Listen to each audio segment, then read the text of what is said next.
Hello, Julie. Hello, Carolyn. Well, guess what day it is? Oh, I say this every Tuesday, and it's so what? Right. It's Tuesday. It's Tuesday. And we all need reminders. Exactly, because sometimes we forget. Yes. So today is Tuesday, and Julie and I are here in this beautifully renovated North Walpole Town Library.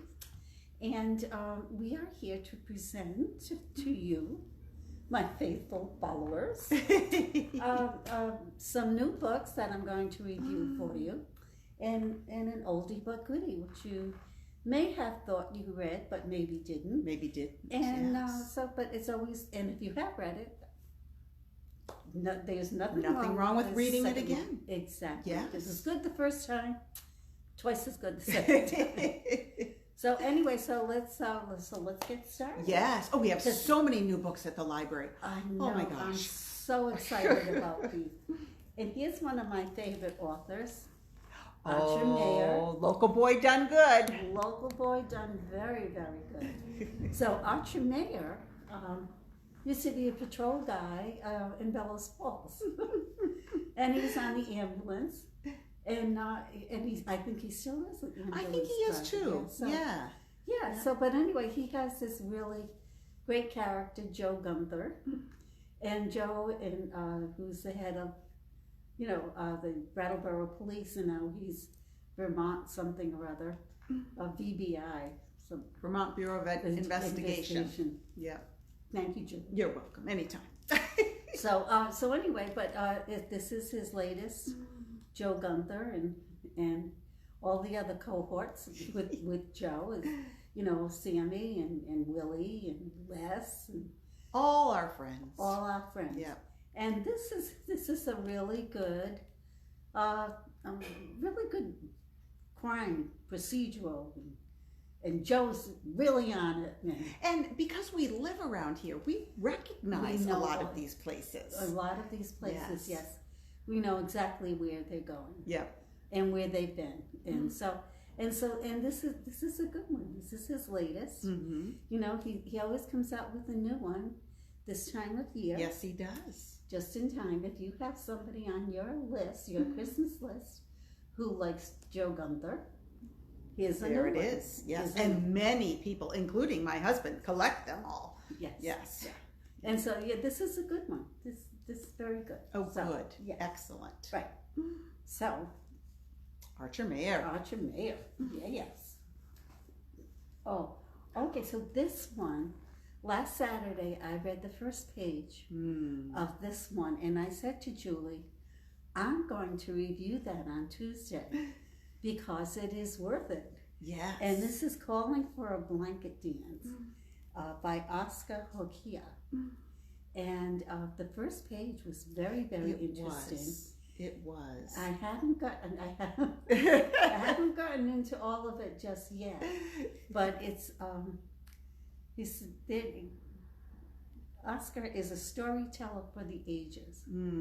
This is what Deborah Magpie Erling said. And remind us what a blanket dance is. I know now because you told us on Saturday, but remind us what it is. Well, a blanket dance can be 2 or 3 things. A blanket dance at powwows, when you have a blanket dance, you dance around the circle with the blanket. Usually 4 women do it, each holding a corner of the blanket. And if they're trying to take care of somebody who's ill, or or if somebody in the tribe needs sustenance, whatever, then people just throw money into the blanket. Or a blanket dance could be a woman's dance, and ceremonial, and they have their blankets that they made or decorated, and so that could be a blanket dance also. And so this one is. He's like, this one is really good. I'm trying to find the words to describe it, but I think you have to read it. Yep. Because you find out so many things about the traditions of certain tribes, because not all tribes are alike. Mm-hmm. They all have their individual differences and or ceremonies, and so it's always good to find out about something new. Yes. And this is also a very good story that goes with this. So I'm recommending this because I think it's really good. Well, and I always appreciate, because sometimes our listeners or watchers don't realize that you are Native American. That's true. And so when you say a book is good, then I know it's a reliable source of information. A good story plus good information. And so and most times it's very accurate. Mm-hmm. So, but this one is good. I just love the cover. It is. It's very interesting. Yeah. Yeah. A plethora of voices accompany and blah, blah, blah, blah, blah. We don't get to say the word plethora very often. No, I love that word. Yes. Oh, Carolyn. Oh, I know. What a big surprise. Okay, David Rosenfeld is one of my favorite authors. And he always has a good story to tell about Andy Carpenter, the lawyer, whose father left him a lot of money, and he made a lot of money. And so he doesn't like to work, but he always gets an interesting case that makes him say, oh, okay, I'll take on. And so but the thing I love about his characters, especially Andy Carpenter, he's a dog lover. And so it's as much about dogs as it is about the law. And he's a very reluctant lawyer, but he always tends to take on a case that's forced on him. And it's always interesting. And so you learn a lot about the law and about how lawyers think and work, and about all the dogs. Doggies. Look how cute those puppies are. And he does come out with a Christmas one every year, doesn't he? Yes, he does. Yeah. So this Santa's Little Yelpers. So he also wrote a book when he was moving from California to Maine. He moved a whole bunch of dogs with him. And the name of the book it's nonfiction, and it's like 3 buses, 28 dogs, 13 days. Holy cow! But it's all about their trip from California to Maine, because that's where they because they were living in California. David Rosenfeld, and he moved to Maine with all of these dogs. All of these dogs. With 9 buses or 8 buses, and it's all the adventure about how to get all these dogs from California to Maine. Oh my goodness. And it's so interesting. It's so interesting. It's not fiction, but it's a great book, and it's just like, it just tugs at your heartstrings. Yeah. But this is a handy dandy little. It's getting that time for the Christmas books. It's time for the Christmas book. Yep. And he has this really Santa's Little Yelpers. So I haven't read this yet, but you will. I'm taking it home today. But anyway, this is a good holiday opener. Yeah. So, and they're cute. I know, they're so cute. Oh, and this one I am reading is David Baldacci's latest. David Baldacci. I hate to keep repeating myself, but he's one of my favorite authors. Every book that he writes is different. Mm-hmm. And this one is featuring one of his, the Memory Man. And he had, the hero here, had a brain injury, and that makes him remember everything. Oh. So this is a good story. Ah. And, do I have to read The Memory Man to read this? No. Okay. No. You don't have to read them in order. Every single book that David writes is of itself. You pick it up, put it down, reach another one.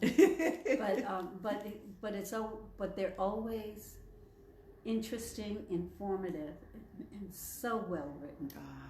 I mean, he is truly a great author. And handsome. He is handsome, yes. Yeah. So, yeah, The Long Shadows. So this starts out with the mystery of a federal judge being murdered. Ooh. And so it's up to the memory man and his partner to figure out who done it. Who done it? And of course, it's always a good story. So yeah, so I'm reading it now. So You are. I know, I think it's really good. It's The Long Shadows. So yeah, so this is going to be good. So it'll be on the shelves pretty soon. Right, because you are the world's fastest reader. You and Marty are the fastest readers I know. I'll tell you, I wish I could make a living at it. So my oldie but goodie this week went right down to the archives and got the #1 book by Louise Penny. Beloved by so many people. So many people, and Still Life is her first one. That's why I chose this one. And this is the one that she introduces Inspector Gamache and his family and the people who live in this Three Pines. So, which is actually, Three Pines is fiction, but it's really based on a little town in Quebec called Knowlton. Haven't you been there? I have been there. I have been there, and it's a Three Pines realized. Wow. I know, and it's really a nice, quaint little town. And the inn that she talks about, and the inn and the restaurant and the bakery, they're all there. They're all there. Yes, they're all there, and they have the goose. Those are the goose. and it's just a beautiful little town. Oh. And it's really nice just to go and visit too. Yep. But these books with featuring Inspector Gamache and his wife and his family and the people who live in this little Three Pines. Yep. Because he doesn't live there, correct? He lives somewhere else, doesn't he? Oh, Mr. Yeah, he Inspector actually Gamache. Montreal. Yeah. But in the later books, he moves to Three Pines with this family. So, and the people who live in the town, they're all characters. They're all characters.